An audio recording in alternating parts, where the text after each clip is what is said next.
안녕하세요. 예술이 일상이 되는 시간 위클리 아르떼 진행을 맡은 정소희입니다. 벌써 가을이 가고 초겨울에 접어든 요즘입니다. 요즘 길거리를 다니다 보면 다들 패딩을 꺼내 입고 핫팩을 들고 다니고 또 손에는 붕어빵도 들고 다니는 모습을 볼 수가 있는데요. 이런 모습을 보다 보면 벌써 연말이 다가왔구나 이런 생각을 하게 됩니다. 오늘도 이 연말을 따뜻하게 만들 다양한 공연과 이야기들 함께 담아왔습니다. 오늘도 유예빈, 윤자빈 아나운서와 함께하겠습니다. 안녕하세요. 안녕하세요. 네, 먼저 이번 주 주목할 만한 무대들을 만나보는 픽스테이 시간 함께 해보려고 합니다. 오늘 저희가 오페라부터 클래식, 무용 공연까지 다양한 공연 소식들을 담아왔는데요. 첫 번째는 제가 준비한 공연입니다. 오늘의 공연을 소개하기 전에 이야기 하나를 들려드릴게요. 바로 하루만 못 보면 아프고 사흘을 못 보면 죽는다라는 이야기인데요. 우리 두 분 이 이야기 혹시 들어본 적 있으실까요? 아니요, 저는 처음 듣는 얘기인데 사흘을 보면 죽는다고 하니까 정말 엄청난 사랑 이야기 같거든요. 맞아요. 자빈님은요? 좀 하루만 못 봐도 아프다는 게 참 연애하시는 분들 이 정도면 큰일 나는 거 아닌가 싶기도 합니다. 네, 맞습니다. 오늘의 공연 바로 하루만 못 보면 아프고 사흘을 못 보면 죽는다라는 내용을 담은 바그너의 오페라 트리스탄과 이졸데입니다. 이 공연은 사랑의 묘약을 마신 연인들의 이야기인데요. 이렇게 사랑의 묘약으로 시작하지만 사랑의 죽음으로 끝나는 가장 낭만적인 비극 중의 한 작품입니다. 그래서인지 이 작품 서곡부터 사랑과 죽음이라는 제목을 가지고 있는데요. 잠깐 듣고 와볼까요?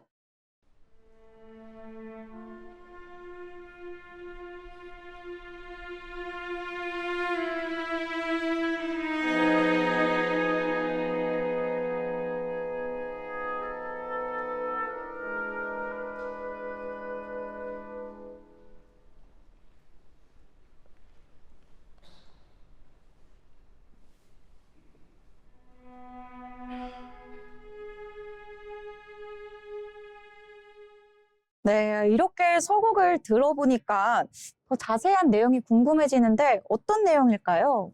네, 먼저 1막은 배 위에서 시작을 합니다.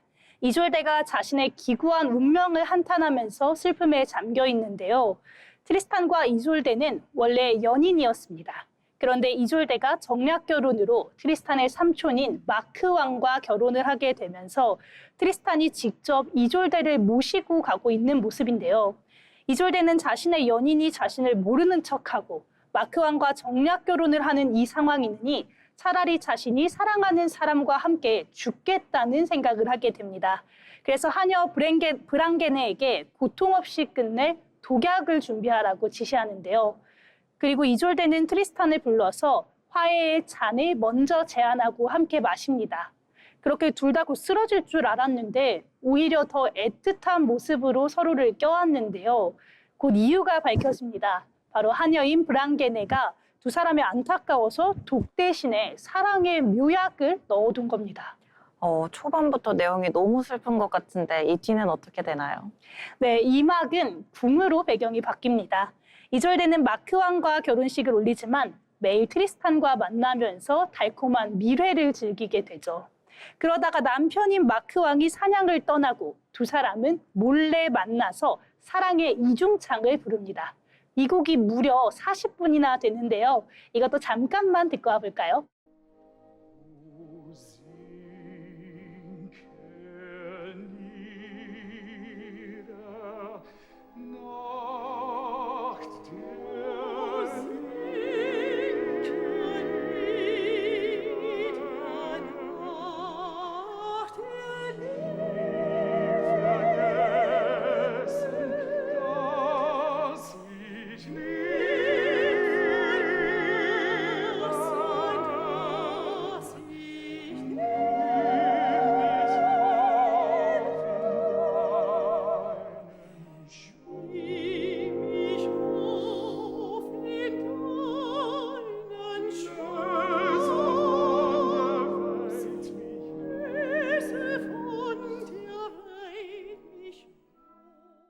네, 곡이 정말 아름다운데요. 그런데 사실 아직까지는 얘기가 좀 불안하거든요. 설마 두 사람 들키는 걸까요? 네, 맞습니다. 결국 이 두 사람은 들키게 되고 결국 트리스탄은 칼에 맞아서 쓰러지게 됩니다. 그렇게 되면 내용이 너무 안타까운데 이 다음은 어떻게 될까요? 네, 3막은 고성에서 시작을 합니다. 혼수 상태에 빠졌던 트리스탄이 깨어나지만 트리스탄은 아무것도 기억을 하지 못합니다. 다만 자기가 이졸데라는 여인을 사랑했다는 것만 기억을 하고 있는데요. 하인이 이졸데가 이곳으로 오고 있다고 이야기를 해주자 트리스탄은 이졸데가 탄 배가 자신에게로 오는 것 같은 환상을 계속해서 보다가 몇 차례나 쓰러지기를 반복합니다. 그리고 마침내 이졸데가 도착하지만 기력이 소진된 트리스탄은 이졸데의 품에서 결국 숨을 거두고 말게 되는데요. 트리스탄을 떠나보낸 이졸데는 마지막 아리아인 사랑의 죽음을 부르며 그를 따라가게 됩니다. 이 노래가 이 작품에서 가장 유명한 아리아, 바로 리베스토드 사랑의 죽음인데요. 이 곡도 잠깐 듣고 오도록 하겠습니다.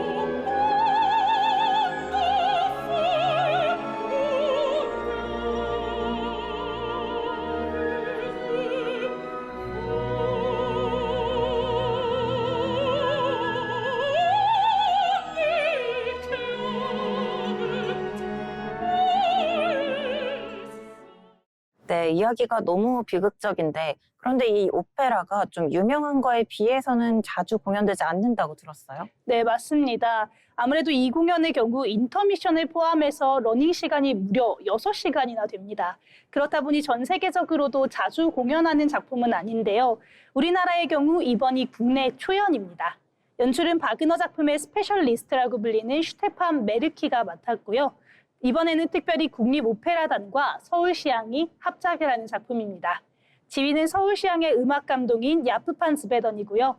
오케스트라는 서울시향 단원 약 90명이 투입된다고 합니다. 와, 90명이면 엄청난데요. 그러면 주요 캐스팅은 어떻게 될까요? 네, 주역은 더블 캐스팅으로 진행됩니다. 트리스탄에는 테너 스튜어트 스켈톤과 브라이언 레지스터가, 또 이졸데 역에는 캐서린 포스터와 엘리슈카 바이소바가 나섭니다. 모두 바그너의 레퍼토리를 수차례나 소화한 성악가들이기 때문에 더욱더 기대가 되는 공연입니다. 네, 무대도 굉장히 궁금한데요. 장면 볼 때 좀 어떤 부분을 유의해서 보면 좋을까요? 네, 이 작품을 볼 때는 낮과 밤의 차이에 집중하시면 좋은데요. 낮에는 왕비로서 신하로서 이렇게 도덕과 의무를 지키던 두 사람이 밤에는 깊은 사랑을 나눈다는 점입니다.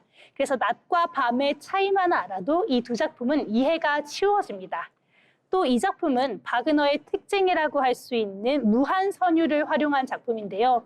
막이 진행되는 동안 끝맺음이 명확하지 않은 선율이 계속해서 이어지기 때문에 성악가가 호흡을 바꾸는 순간이 감정이 바뀌는 순간이다. 이렇게 이해하시면 좋을 것 같습니다. 네, 이렇게 포인트를 짚어주니까 너무 좋은데 그럼 이 작품은 언제, 어디서 볼 수 있는 걸까요? 네, 트리스탄과 이솔데 예술의 전당 오페라 극장에서 12월 4일부터 7일까지 올려집니다. 공연 시간이 길다 보니 전 회차 모두 3시에 시작하는 점 체크해 두시면 좋을 것 같습니다.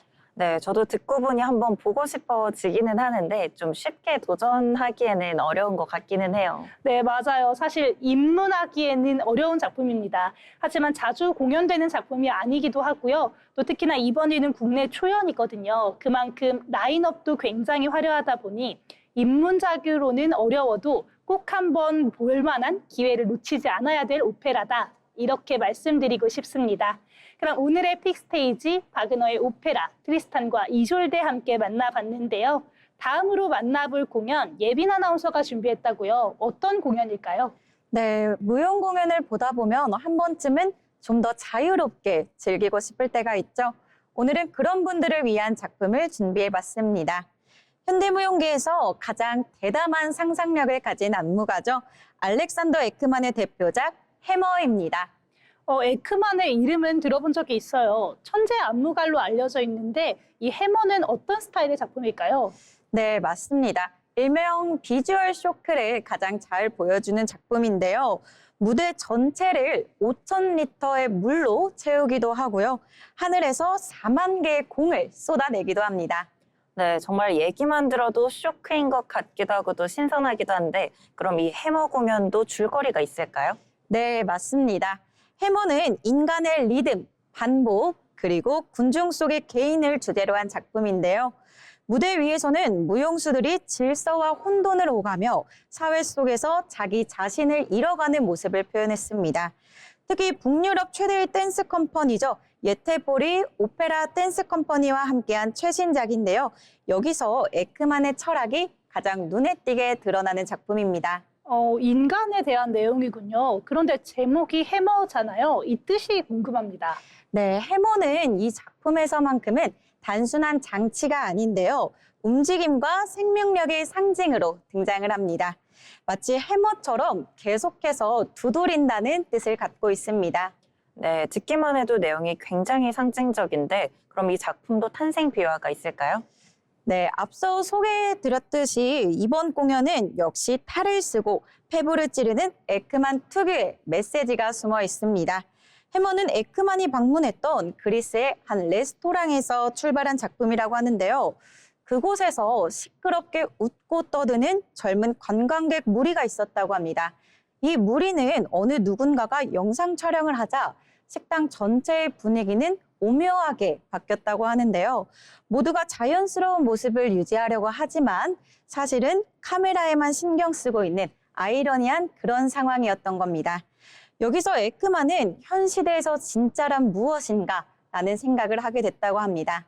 이렇게 이야기만 들어도 어떤 상황인지 너무 잘 알겠는데요. 현대인이라면 다들 공감할 만한 내용인 것 같아요. 그렇다면 이 자세한 줄거리도 한번 알려주실 수 있을까요? 네, 좋습니다. 첫 번째로는 플레이입니다. 보시는 것처럼 하늘에서 4만 개의 녹색 공이 떨어지는데요. 무대를 가득 채우는 공과 미니멀한 흰 무대, 그리고 거대한 큐브, 커튼을 스크린 삼는 비디오까지. 이렇게 에크만 특유의 입체적이고 실험적인 무대 구성은 관객들의 몰입을 최대치로 끌어올립니다. 네, 정말 무대에서 공이 떨어진다니까 너무 신기한데 사실 플레이면 놀이라는 뜻이잖아요. 제목 그대로 정말 노는 장면일까요? 그렇죠? 근데 여기서 사실 이 놀이는 단순한 유희를 넘어서 인간의 심리와 사회 구조, 또 성장의 양면성까지 들여다보는 하나의 철학적인 장치입니다. 무용수들은 전통적인 발레 그리고 현대무용 동작보다는 자유롭게 움직이며 놀이의 형태를 보여줍니다. 제가 하이라이트 영상을 가져와 봤는데요. 한번 함께 보고 오시죠.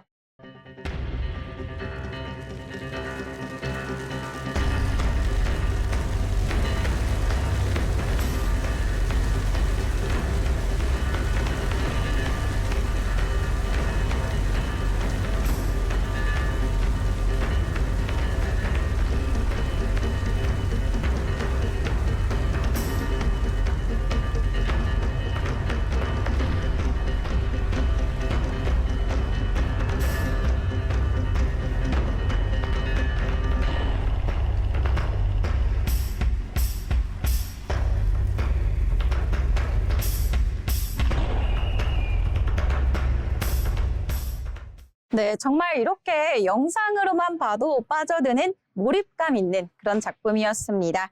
두 번째로는 백조의 호수인데요. 백조의 호수라는 작품은 이미 많은 분들이 고전 발레로 알고 계실 겁니다. 하지만 에크만은 완전히 다른 방식으로 재해석했는데요. 무대 전체에 5,000리터의 물을 채워서 실제 호수를 구현하기도 했고요. 우아한 백조를 유쾌하게 패러디하는 플라스틱 오리도 1,000마리를 풀었다고 합니다.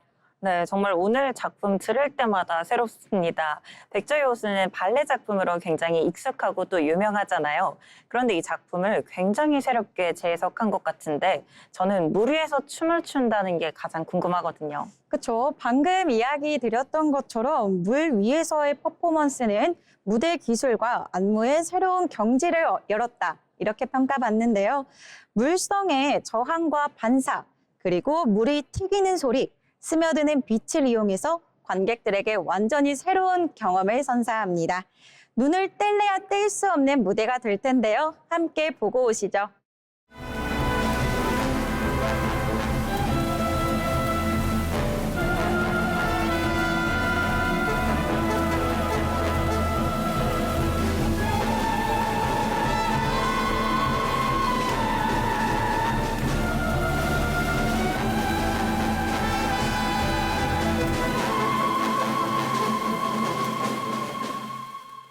네, 물 위에서의 퍼포먼스가 정말 엄청난 무대였습니다. 또 저는 여기서 군무가 굉장히 눈에 띄었는데요. 에크만 특유의 정밀함으로 정말 촘촘하게 짜여진 대규모 군무였던 것 같습니다. 다음으로는 캣타이인데요. 제목처럼 선인장, 그리고 무용수, 음악가가 함께 무대에 오르는 작품입니다. 무용수들은 어느 장면에서는 실제 선인장을 직접 들고 이동하기도 하고요. 어떤 장면에서는 그 주위를 계속해서 맴돌며 움직임을 구성합니다. 또 여기서 선인장은 시종일관 무대 위에 존재하며 중심 요소 역할을 해냅니다. 이쯤 되면 선인장이 신기하지만 대체 왜 등장할까 궁금해하실 텐데요. 에크만은 인터뷰에서 비평가들이 예술을 해석하려고 들지만 결국 자기만의 잣대로 판단하는 부당한 시스템을 의심하게 되었다고 말했습니다. 이를 토대로 생각해보면 여기서 선인장은 뾰족한 비평에 둘러싸인 개인의 복잡한 심리를 표현했다. 이렇게 볼 수 있겠는데요. 자, 그럼 세 번째 작품 캣타이 함께 보고 오시죠. And threatening. But what did we see? The meager life of a downward-facing, fallen white man saved by his own flexed feet. Lungs paralyzed by the fear of an uncertain afterlife. What was revealed? Faces, faces, everywhere faces. A toned arm rests conveniently on a cube. An empowered female promotes capitalist propaganda through her boyish and sexual posture. What does it mean? Clearly. 네, 정말 조명 덕분일까요? 선인장과 무용수가 함께 있으니까 굉장히 묘한 느낌이 나는데요. 정말 한 장면 한 장면이 지루하지 않고 색다른 것 같습니다. 그럼 다음 장면은 어떤 장면일까요? 그렇죠. 방금 말씀하셨던 것처럼 관객들의 시선을 계속해서 끌어당기는 게 에크만 무대만의 매력인 것 같습니다. 마지막으로 보여드릴 하이라이트 장면은요. 한여름밤의 꿈입니다. 아까 보여드린 백조의 호수처럼 또 다른 대규모 발레 작품인데요. 스웨덴에서 열린 한여름의 신비로운 축제를 배경으로 했습니다. 여기에서는 풍자적인 서사를 그려내며 강렬한 인상을 남기는 작품입니다. 이 작품에서는 동작별로 의미가 있는데요. 꽃따기, 춤추기, 그리고 술 마시기 같은 스웨덴만의 의례와 관습을 보여줍니다. 무용수들의 동작을 보면서 이 동작은 어떤 의미일까? 이렇게 생각해보는 재미도 있을 것 같은데요. 자, 그럼 마지막 하이라이트 장면 함께 보고 오시죠.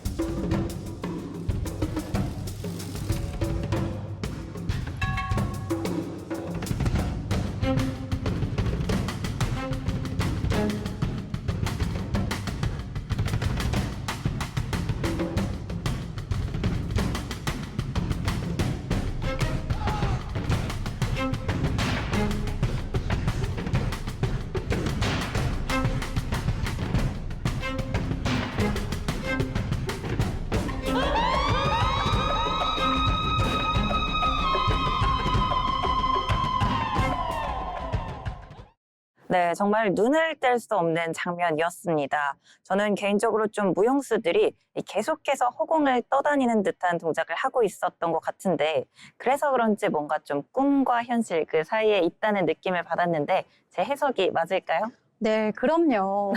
작품 해머는 정확한 뜻을 갖고 있지 않습니다. 무대를 보면서 상상하고 생각하는 것은 오로지 관객들만의 자유이기 때문에 맞고 틀린 해석은 없다고 합니다. 이렇게 소개를 들으니까 공연을 정말 실제로 보고 싶은데요. 혹시 한국에서도 공연 일정이 있을까요? 네, 있습니다. 이 놀라운 해머를 한국에서 이제 만나볼 수 있는데요. 12월 부산 영화의 전당 하늘연극장에서 내한 공연이 예정되어 있습니다. 방금 소개해드린 예태보리 오페라 댄스 컴퍼니가 직접 무대를 선보인다고 하니까 더 기대가 되는데요. 11월 21일 금요일 그리고 22일 토요일 이틀 동안 공연을 하니까요. 한번 보고 오시면 좋겠습니다. 네, 춤으로 상상력의 문을 두드리는 공연 해머 함께 만나봤습니다. 정말 참신하면서도 또 자신만의 해석을 펼칠 수 있어서 더 특별한 공연이 될 것 같은데요. 시간 되시는 분들 한번 꼭 방문해 보시면 좋을 것 같습니다. 그럼 다음 공연도 함께 만나볼게요. 우리 자빈 아나운서가 준비했다고요? 네, 다가오는 12월 9일 롯데콘서트홀에서는요, 거장의 숨결이 깃든 무대가 펼쳐집니다. 지휘자 최영선, 피아니스트 일리아 라시콥스키, 그리고 밀레니엄 심포니 오케스트라가 함께하는 콘서트 위대한 베토벤. 이번 공연은요, 베토벤의 인생을 관통한 4개의 걸작이죠. 비창, 협주곡 3번, 월광, 그리고 황제를 한자리에서 감상하실 수 있는 무대입니다. 청년기의 열정에서 또 인간 정신의 승리로 이어지는 그의 음악적 여정이 완성되는 시간인데요. 오늘 픽스테이지에서는 그 곡들을 하나씩 함께 짚어보겠습니다.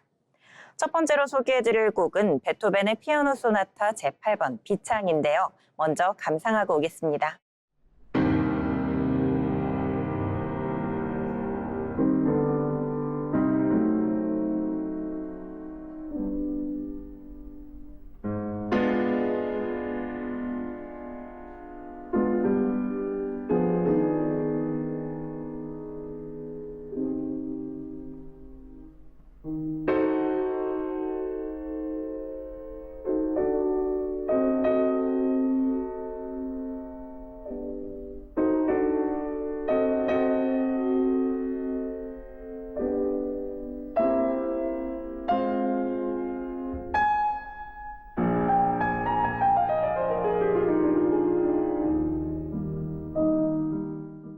네, 1798년 28살의 청년 베토벤은요, 청력의 이상을 처음 느끼던 시기에 이 곡을 작곡하게 됩니다.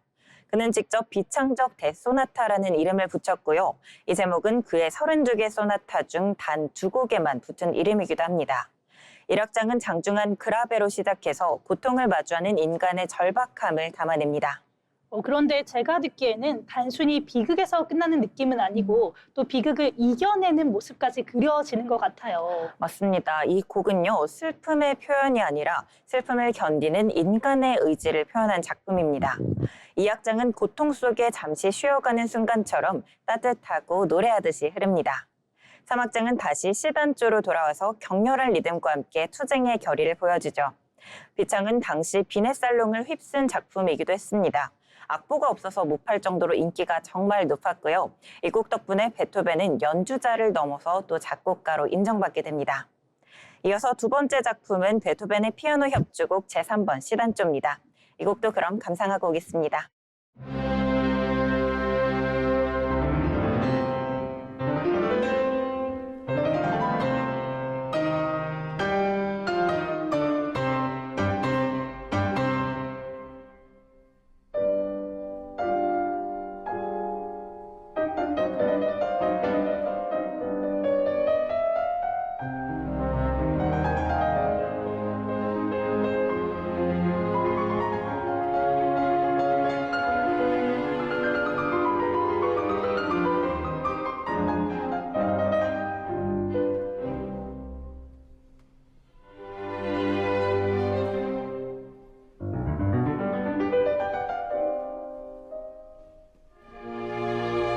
이 곡은 베토벤이 하일리겐 슈타츠의 유서를 쓰기 직전 내면의 불안함과 또 외로움이 짙게 낮게 그려오던 시기에 작곡된 작품인데요. 신기하게도 음악은 절망보다는 오히려 절제되고 또 단정하기까지 합니다. 초연 당시 베토벤은 직접 피아노를 연주했는데 악보의 피아노 파트가 비어 있었다고 전해집니다. 그는 오케스트라의 흐름에 맞춰서 즉흥으로 연주했죠. 그만큼 자유롭고 또 생동감이 느껴지는 작품입니다. 그런데 아까 곡을 들었을 때 투쟁하는 모습보다는 노래하는 베토벤의 모습이 좀 먼저 떠올랐어요. 네, 소희 아나운서가 보신 게 정말 정확하게 보셨는데 이 곡은 강철의 음악이 아니라 따뜻한 인간의 음악으로 들립니다. 그만큼 또 매력적인 곡이기도 하죠. 세 번째 곡은 베토벤의 대표작 월광 소나타입니다. 이 곡은 한국인이 가장 사랑하는 클래식 1위로도 꼽혔는데요. 달빛 같은 고요함으로 전 세계인들에게 사랑받고 있죠. 그럼 함께 듣고 오겠습니다.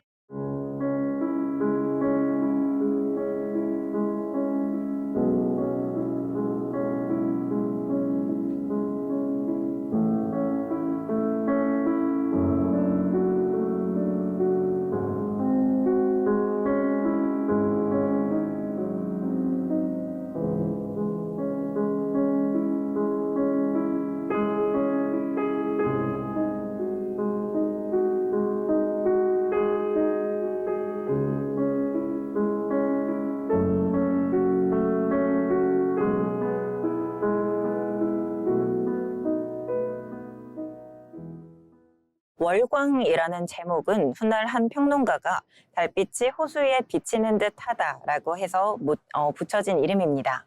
그만큼 이 곡에는요, 빛과 어둠이 공존하는 정서가 깃들어져 있습니다. 1악장은 달빛이 수면 위를 스치는 듯한 잔잔함이 특징입니다.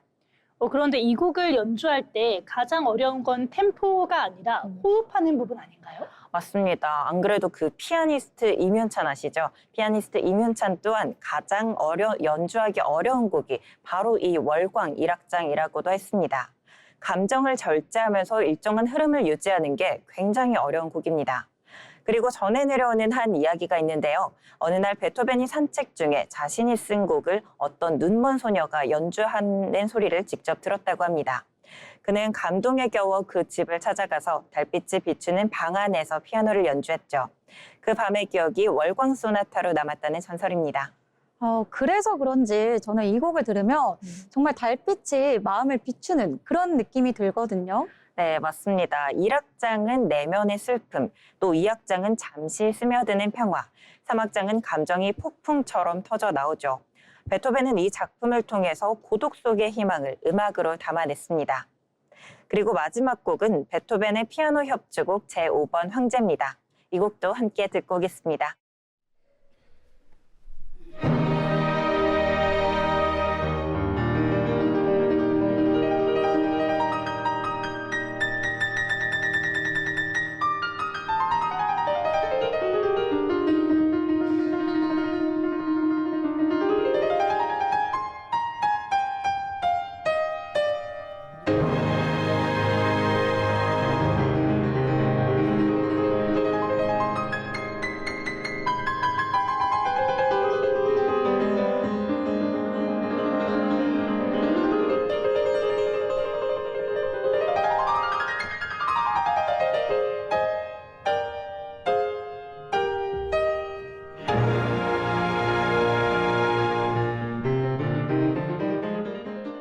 황제는 베토벤의 마지막 협주곡이자 인간 정신의 자유를 노래한 작품입니다.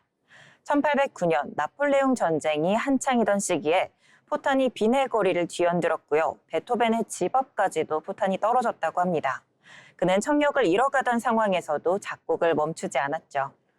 굉장히 힘들었을 것 같은데 그런 환경 속에서도 이런 장대한 곡을 썼다는 게 놀랍습니다. 네, 그렇죠. 이 황제라는 이름은 또 베토벤이 붙인 게 아니라고 합니다.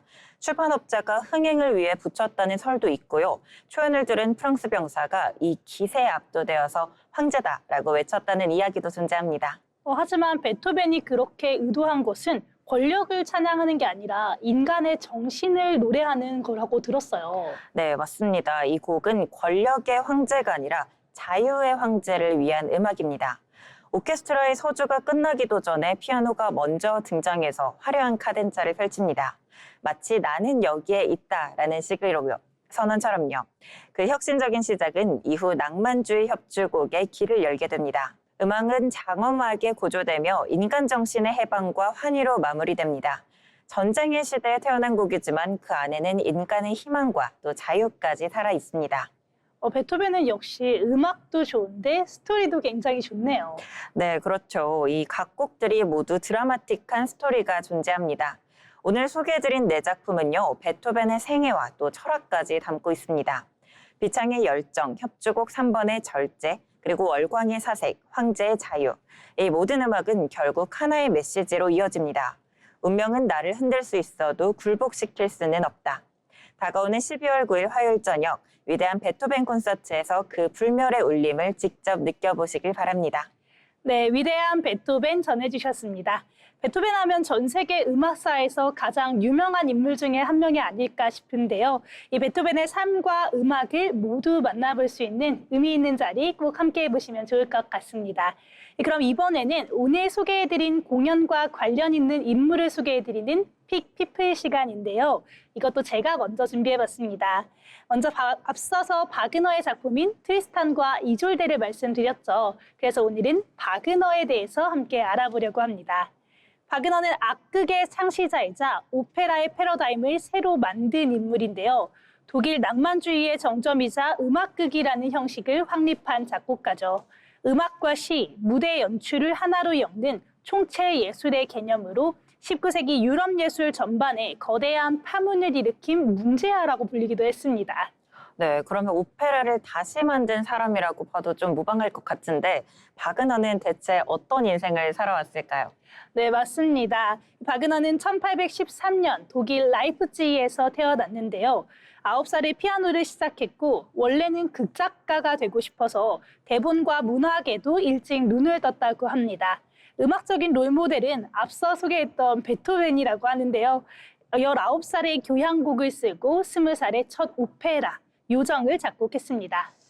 그런데 초반부터 잘 풀리지는 않았을 것 같아요. 네, 맞습니다. 초반은 실패의 연속이었습니다. 성공을 거두지 못하고 공연이 상연히 잘 안 되면서 바그너는 파리로 건너가서 편곡과 합창, 지휘를 전전하면서 어려운 시기를 보내게 됩니다. 그 사이에 리엔치와 방황하는 네덜란드인을 완성했고 이 성공을 발판으로 궁정 악장 자리까지 오르면서 작곡가의 기반을 확실히 다지기 시작합니다.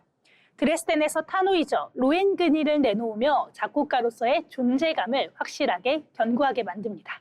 네, 그런데 바그너 하면 사실 음악극이 가장 유명하잖아요. 그럼 이 음악극은 어떻게 탄생하게 됐을까요? 네, 맞습니다. 바그너 하면 사실 음악극이죠. 바그너는 1848년 혁명에 가담했다가 망명길에 오르면서 스위스 취리히로 거주지를 옮깁니다. 이 시기에 바그너가 던진 핵심 화두가 바로 음악극입니다. 아리아와 레치타티브를 구분하지 않고 음악을 끊임없이 이어가면서 음악과 드라마, 시각 요소가 하나의 덩어리로 흘러가는 형식을 창안한 건데요. 그리고 이때 거대한 사부작인 니벨룽의 반지 구상도 시작을 합니다. 이때 당시로서는 굉장히 혁신적이었다고 볼 수 있겠어요. 네, 맞아요. 혁신적인 음악을 만들어낸 바그너는 아예 자기 음악을 위한 전용 극장, 바이로이트 페스트 슈필하우스를 세웁니다. 객석의 불을 낮추고 관현악단을 무대 아래로 숨기는 오케스트라 피트를 만들어서 관객의 몰입을 극대화하게 되는데요. 이곳에서 반지 전곡과 파르츠파리 초연이 되고 이때부터 바그너 축제가 전통으로 자리 잡게 됐습니다. 그러면 바그너가 실제로 무대와 관객이 하나가 되는 그런 공간을 만들어낸 거네요. 네, 맞습니다. 관현악을 무대 아래로 숨기면서 관객의 시선을 무대에 집중시키는 설계, 또 객석을 어둡게 하는 연출 같은 지금의 극장에서도 잘 쓰고 있는 설계가 여기에서부터 시작이 됐다고 할 수 있겠습니다. 네, 그렇군요. 그런데 바그너 하면 우리 라이트 모티브, 유도동기가 또 유명하잖아요. 네, 맞아요. 역시 자빈 아나운서가 잘 알고 있네요. 이 바그너 음악의 특징, 역시 라이트 모티프, 유도 동기겠죠. 특히 오페라에서 많이 활용한 기법인데요. 특정 인물과 장소, 개념을 상징하는 짧은 주제를 계속해서 변주하고 중첩하는 음악적인 주제를 말합니다. 이 방식은 이야기 전개를 들리게 만든다고 할 수 있겠죠. 또 하나의 특징은 과감한 반음계와 확장된 화성입니다. 앞서서 소개한 트리스탄과 이졸데에서 나오는 이른바 트리스탄 화음은 전통 조성의 경계를 밀어붙이면서 20세기 음악의 문을 열게 됩니다. 네, 그래서 듣다 보면 이 노래 아까 그 장면하고 연결되는 또 재미가 있죠. 네, 맞습니다. 그래서 이런 기법들이 바그너가 음악으로 이야기를 만드는 특징이라고 할 수 있겠습니다. 이렇게 알고 보면 더 재밌게 볼 수 있을 것 같은데 그럼 바그너의 가장 대표적인 작품은 또 뭐가 있을까요? 네, 너무나도 유명한 작품이 사실 많죠. 다 소개해드리기는 어려우니까 저희 딱 두 곡만 듣고 오려고 하는데요. 먼저는 로엔그린에서 나오는 산막 전주곡입니다. 극중 결혼식 장면으로 이어지는 아주 경쾌한 전주인데요. 금관과 현의 추진력이 결혼 축제의 들뜬 공기를 확실하게 만들어주는 것이 특징입니다. 한번 들어볼까요?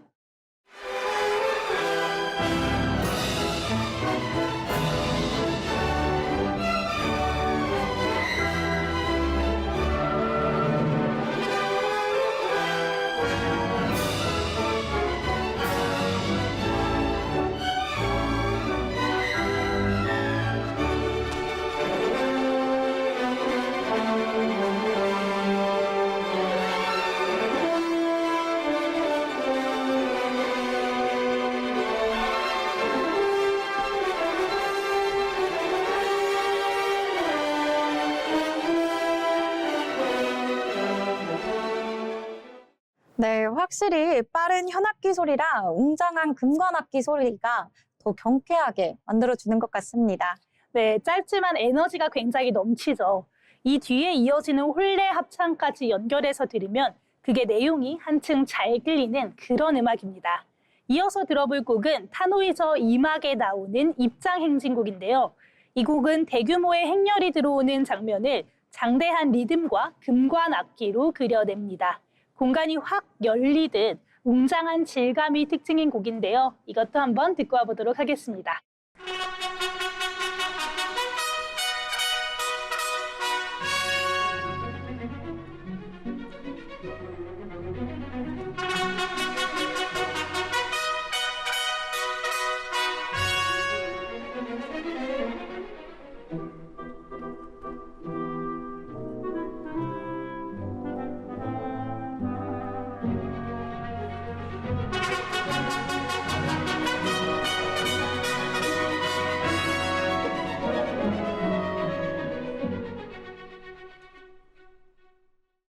네, 이 곡도 굉장히 웅장하고 또 경쾌하네요. 네, 맞아요. 이렇게 바그너의 힘이라고 할 수 있는 무대와 음악, 또 문학을 한 호흡으로 묶어주는 악극은 이런 장면들에서 빛을 발하게 됩니다. 라이트모티프가 인물과 사건을 보여주고 오케스트라가 서사를 만들어주는 그림이죠. 이 바그너는 1883년에 세상을 떠났지만 그의 음악 양식은 수많은 작곡과 또 영화 음악으로 이어지면서 그 영향력이 지금까지도 현재 진행형이라고 할 수 있습니다. 오늘의 픽피플 리하르트 바그너 함께 만나봤습니다. 다음은 예빈 아나운서가 준비한 인물인데요. 어떤 인물의 이야기를 가지고 오셨을까요? 네, 아까 제가 보여드렸던 작품 보시면서 도대체 이 안무가 어떤 사람일까? 이렇게 궁금해하셨을 것 같은데요. 오늘 픽피플에서는 바로 그 무대를 만든 인물, 안무가 알렉산더 에크만을 소개합니다. 정말 아까 무대 보면서 에크만에 대해서 정말 궁금했거든요. 또 무대 위에 물이나 선인장이나 막 봉 같은 것들 이런 게 다 신선하게 보였는데 도대체 이 사람은 어떤 사람이길래 이런 상상을 할 수 있었던 건가요? 그렇죠. 많은 분들이 이렇게 생각을 하셨을 것 같은데요. 알렉산더 에크맨은 스웨덴 출신으로 지금과는 다르게 어릴 때는 꽤 단정하고 규칙적인 고전 발레 교육을 받았다고 합니다. 그런데 16살 때 왕립발레단에서 무용수로 활동을 하다가 나는 춤추는 게 아니라 무대를 만들고 싶다. 이런 생각이 들었다는데요. 그때부터 그는 기존의 틀을 거부하고 무용을 움직이는 철학으로 바꾸기 시작합니다. 네, 처음에는 발레 교육을 받았던 게 굉장히 반전처럼 느껴지는데 아까 공연을 보면서 좀 느껴지는 게 작품 구성이 굉장히 좀 자유로운 것 같은데 이건 즉흥적으로 떠올리는 걸까요? 저도 공연을 보면서 이 안무는 즉흥적으로 했을 것 같다. 이런 생각을 했었는데요. 또 반전으로 에크만은 철저한 계획형이라고 합니다. 그는 안무뿐 아니라 의상이나 무대 디자인, 음악까지 직접 참여한다고 하는데요. 이런 모습을 보면 그 작품에 대한 애정과 몰입도가 엄청나다고 생각이 듭니다. 그럼 이번 해머 작품은 그의 철학이 더 철저하게 반영된 작품일까요? 네, 맞습니다. 이번 작품 해머는 에크만이 인간 사회를 리듬의 집단으로 본 작품이다. 이렇게 말씀드렸었는데요. 무용수들은 끊임없이 두드리고 흔들리면서 질서 속 혼돈을 표현했습니다. 여기서 그는 우리 모두는 매일 무언가를 두드리며 살아간다 라고 이야기했는데요. 네, 사실 그런 철학을 가진 사람이면 무대에서도 굉장히 완벽주의자일 것 같아요. 네, 맞습니다. 그는 리허설 때도 굉장히 유머러스하지만 꼼꼼하다고 합니다. 무용수에게 실수해도 괜찮아. 다만 진짜로 움직여야 돼. 이렇게 말한다고 하는데요. 이만큼 무대에서 생생한 순간을 가장 최우선으로 생각한다고 볼 수 있겠습니다. 또 이번 해머에서 한국 공연 인터뷰를 했는데요. 관객들이 야유를 해줬으면 좋겠다. 이렇게 말하기도 했습니다. 야유를요? 정말 신기하네요. 보통 야유는 싫어하잖아요. 그렇죠? 대부분 싫어하는 게 야유인데 그는 관객들이 야유를 보낸다는 거는 민주주의 시스템 안에서 자신의 발언권을 행사하는 일이라고 생각한다고 합니다. 그러면서 아티스트인 나에게는 고통스럽겠지만 예술의 질은 끌어올릴 것 이렇게 말했습니다. 네, 그러면 예술이란 이 분야 전체를 신경을 쓰는 거네요. 그렇죠. 그래서일까요? 에크만은 지금 가장 뜨거운 러브콜을 받고 있는 안무가라고 합니다. 전 세계 무용단들이 앞다투어서 그의 안무를 요청하고 있다고 하는데요. 그는 파리 오페라 발레단, 네덜란드 국립발레단, 그리고 한국의 국립무용단과도 협업 논의가 있었습니다. 이렇게 관객들에게 가장 보고 싶은 현대무용으로 꼽히는 안무가 알렉산더 에크만이었습니다. 네, 이렇게 예빈 아나운서가 소개한 에크만 함께 만나봤습니다. 요즘에 가장 핫한 인물이어서 그런지 그의 이야기가 매우 흥미로운데요. 한국 무대에서도 자주 볼 수 있으면 좋겠습니다. 그렇다면 다음 인물 함께 만나볼까요? 이번엔 자빈 아나운서가 준비했다고요? 네, 오늘의 인물은 고전과 낭만을 잇는 다리, 그리고 소리를 삶을 써내려간 사람, 루드비히 반 베토벤입니다. 천재의 삶은 종종 신화로 포장되지만요. 그가 남긴 건 화려한 전설보다 끝없이 버티고 또 끝내 일어선 한 인간의 이야기였습니다. 가난, 병, 갈등, 그리고 결단. 그 모든 삶의 흔적들이 지금까지도 음악으로 울려지고 있습니다. 베토벤의 어린 시절이 정말 궁금해지는데요. 어릴 때부터 음악 천재였다고요? 네, 맞습니다. 1770년 독일 본에서 태어난 베토벤은 어린 시절부터 남달랐습니다. 일단 그의 아버지 요한은 궁정 가수였습니다. 그는 아들을 제2의 모차르트로 키우겠다는 욕심이 굉장히 큰 사람이었습니다. 밤에도 깨워서 피아노를 시켰고요. 또 울면 다시 연습시켰죠. 그렇게 혹독한 환경 속에서도 베토벤은 음악을 사랑했습니다. 피아노, 바이올린, 오르간, 그리고 비올라까지 자유자재로 다뤘고요. 8살은 이미 무대에 서면서 신동사리까지 들었죠. 이렇게 어릴 때부터 시작을 했다고 했는데 그럼 정말 일찍 음악 인생이 시작된 거네요. 맞습니다. 그리고 그의 인생을 바꾼 사람이 딱 한 명 있습니다. 바로 스승 크리스티안 네페. 그는 바흐의 평균율을 가르치며 음악은 기술이 아니라 생각하는 예술이다라는 걸 알려줬죠. 그 덕분에 베토벤은 어린 나이부터 작곡가의 머리를 가지게 됩니다. 그런데 나중에 베토벤이 빈으로 갔다고 하잖아요. 그건 어떤 계기였을까요? 네, 1787년 베토벤은 처음으로 빈을 방문했습니다. 그곳에서 모차르트를 만나서 연주를 들려줬다고 전해집니다. 모차르트는 그의 연주를 듣고 이렇게 이야기합니다. 머지않아 세상을 놀라게 할 인물이 탄생할 것이다. 하지만 어머니의 병환으로 곧 본으로 돌아와야만 했습니다. 그 후 다시 기회를 잡은 건 1792년. 이번에는 진짜로 빈으로 이주해서 하이든, 알브레히츠 베르거, 그리고 또 살리에리 같은 거장들에게 배우게 됩니다. 네, 이렇게 들어보니까 베토벤은 엄청난 천재이면서도 또 노력파라고 할 수 있겠네요. 네, 그렇죠. 그는 타고난 재능보다는 끊임없는 배움과 또 실험으로 자신을 만든 사람이었습니다. 그런데 그 시절에는 작곡보다 연주가로서 더 유명했다고 들었어요. 맞습니다. 베토벤은요, 폭발적인 연주로 굉장히 유명한 사람이었습니다. 즉흥 연주에서는 아무도 그를 따라올 수가 없었죠. 귀족들은 앞다투어 그를 초대했습니다. 하지만 베토벤은 귀족 앞에서도 고개를 숙이지 않았습니다. 나는 하인이 아니라 예술가다. 그의 이런 태도는 당시로선 아주 파격적이었죠. 그는 예술가를 단순히 고용되는 존재가 아니라 하나의 독립된 인격체로 세워놨습니다. 지금으로 치면 예술가의 자존심을 세운 사람이네요. 맞습니다. 그는 예술가가 스스로의 이름으로 서야 한다는 걸 보여줬습니다. 그런데 베토벤이 나중에 청력을 잃었다고 하잖아요. 네. 사실 음악가로서 너무 큰 고통이었을 것 같은데요. 그렇죠. 20대 후반부터 베토벤은 귀가 들리지 않게 됩니다. 소리를 생명처럼 여기던 사람에게 그건 정말 세상의 문이 닫히는 듯한 소식이었죠. 1802년 절망에 빠진 그는 빈 근교 하일리겐슈타트에서 유서를 씁니다. 나는 더 이상 이 세상에서 남을 이유가 없다. 그런데 그 밑엔 이렇게 적혀 있었죠. 하지만 나는 음악을 위해 살아야 한다. 그 결심 이후 그의 작품은 완전히 달라집니다. 고통이 아니라 투쟁의 에너지로 채워졌죠. 네, 베토벤이 살던 시기도 격동기였잖아요. 프랑스 혁명이나 또 나폴레온 전쟁 같은 일들도 있었죠. 맞습니다. 그는 혁명의 시대를 살아갔습니다. 그래서 자유라는 단어에 누구보다 예민했죠.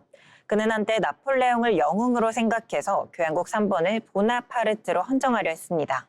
하지만 나폴레옹이 황제로 즉위하자 그 표지를 찢어버렸죠. 그의 충성은 사람이 아니라 가치에 있었던 겁니다.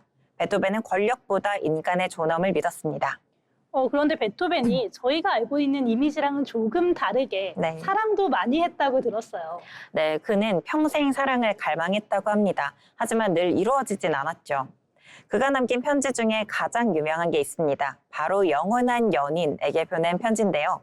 받는 사람이 누구인지는 지금도 확실하지 않지만 편지 속 감정은 너무나 뜨겁고 또 진실했습니다. 나의 영원한 연인이여, 나의 존재는 오직 너와 함께일 때 의미가 있다. 신분의 차이, 세상의 시선, 그는 늘 사랑할 수 없는 사람을 사랑했습니다. 그래서 그의 음악적 사랑은 언제나 조용하고 슬프고 아름답기까지 합니다. 그래서 베토벤의 노래는 사랑의 노래보다는 그리움의 노래로 들리는 거네요. 맞습니다. 그의 음악엔 이루어지지 못한 사랑의 여운이 깃들어 있죠. 그런데 베토벤은 나중에 결국에 귀가 완전히 들리게 되지 않잖아요. 그럼 그 이후에도 작곡을 계속했다고 알고 있는데 맞을까요? 맞습니다. 그게 굉장히 놀라운 지점인데요. 소리를 듣지 못하면서도 그는 세상에서 가장 위대한 소리를 만들게 됩니다. 그가 피아노에 귀를 대고 진동으로 음을 느끼며 썼다는 이야기는 굉장히 유명하죠. 그렇게 완성한 작품이 바로 교향곡 9번 합창입니다. 초연날 관객들이 기립박수를 쳤지만 그는 아무 소리도 듣지 못했습니다. 지휘자가 그를 돌아보게 했고요. 그제야 그는 눈앞의 환호를 지켜보게 되죠. 이 장면 진짜 상상만 했는데도 울컥하네요. 그렇죠. 그 순간이야말로 소리를 잃은 사람이 세상에 남긴 가장 큰 소리였습니다. 그렇다면 자빈 아나운서 오늘 베토벤을 소개해 주셨으니까 베토벤의 음악의 매력은 한마디로 뭐라고 생각하시나요? 네, 베토벤의 매력은 완벽한 형식 속의 폭발적인 감정이라고 표현할 수 있을 것 같습니다. 고전적인 틀을 지키면서도 그 안에 자유와 감정을 불어넣었죠. 희망과 분노, 또 외로움과 사랑, 그 모든 감정이 그의 악보 위에서 살아 숨쉽니다. 그래서 사람들은 말합니다. 베토벤은 귀로 듣는 음악이 아니라 가슴으로 느끼는 음악이다. 그렇다면 오늘의 베토벤 이야기 한 문장으로도 정리해 주실까요? 네, 베토벤의 음악은 우리에게 이렇게 말하는 것 같습니다. 운명이 문을 두드릴 때 겁내지 말고 그 문을 열어라. 그가 그 문을 열었기에 우리는 지금도 그 음악을 통해서 인간의 의지와 예술의 힘을 느끼고 있는 거 아닐까요? 픽피플, 오늘은 인간 베토벤의 이야기를 함께 했습니다. 다음 시간에는 또 다른 예술가의 삶으로 찾아뵙겠습니다. 네, 오늘 이렇게 베토벤까지 만나면서 픽피플 이야기 함께 해봤는데요. 이 공연 이야기, 예술가 이야기를 하다 보니까 정말 시간이 가는 줄 모르게 벌써 마칠 시간이 다가왔습니다. 오늘 이 시간이 순식간에 지나가는 것처럼 어느덧 성큼 다가온 연말이 됐습니다. 추워진 날씨를 따뜻하게 만들어줄 문화예술 공연 함께 해보시면 어떨까요? 저희는 다음 시간에 또 즐거운 공연 이야기로 찾아오도록 하겠습니다. 오늘도 함께한 윤자빈, 유예빈 아나운서 고맙습니다. 지금까지 위클리 아르테 진행의 정소희였습니다. 시청해주신 여러분 고맙습니다.